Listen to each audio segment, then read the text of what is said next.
तर मंडळी, हा व्हिडिओ आहे कालचा. काल होता गुरुवार आणि काल गुरुवारच्या निमित्ताने आम्ही सगळेजण घरातले आहे ना स्वामींच्या मठात गेलो होतो स्वामींच्या दर्शनासाठी. तिथून येता येता आहे ना आम्हाला दुपारी थोडा उशीरच झाला होता आणि घरी आल्यावरती सगळ्यांनाच भूक लागली होती. त्यामुळे पटकन काहीतरी बनवता येण्यासारखा एकच पदार्थ म्हणजे मसाले भात होता. आता मसाले भात बनवायचाच आहे तर फ्रीजमध्ये बघितलं काय काय भाजी होती, तर तोंडली शिल्लक होती फ्रीजमध्ये.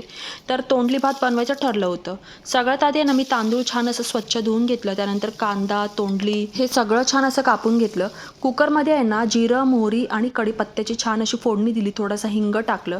कांदा, तोंडली छान परतवून घेतलं. त्याचबरोबर आहे ना थोडेसे मसाले टाकले होते. लाल तिखट, किचन किंग मसाला, चवीनुसार मीठ, स्वच्छ धुवून घेतलेले तांदूळसुद्धा त्याच्यामध्ये टाकले. सगळं छान एकजीव करून घेतलं आणि वरतून आहे ना मस्त गरम गरम पाणी टाकलं. कुकरला आहे ना 3 शिट्ट्या होऊ दिल्या. 3 शिट्ट्यामध्येच आहे ना भात छान असा शिजून तयार होतो. तर बघू शकता इथे तोंडली टाकून आहे ना मसाले भात आपला तयार झालेला आहे.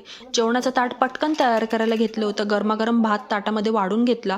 वरतून आहे ना थोडीशी कोथिंबीर टाकली. त्याचबरोबर चमचाभर असं साजूक तूपसुद्धा टाकलं. तर या तुम्ही पण जेवायला. तुम्हाला रेसिपी कशी वाटली नक्की कमेंटमध्ये सांगा. चला तर मग भेटूयात पुढच्या व्हिडिओमध्ये.